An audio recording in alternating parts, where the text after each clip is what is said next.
Kini mga kaistorya, sound check lang ni sa akong lapel. Pero I will make this a productive sound check. Gusto lang ko mohatag og comment about bitong term sa president. Pwede siguro to na i-change siguro mga kaistorya ba? Kaya sa Pilipinas manggod, kausa na pwede magpresidente.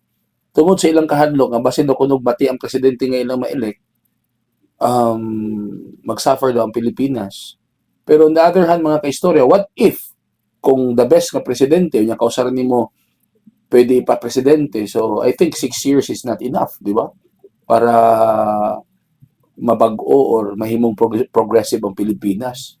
Anyway, kung padagayon nimo permanente ang presidente, unlimited ilang term, dagan sila every 6 years, walay pugong-pugong, di man po nun nga pwede niya abusuhan na kay democratic government man ta. Ang tao may magpili.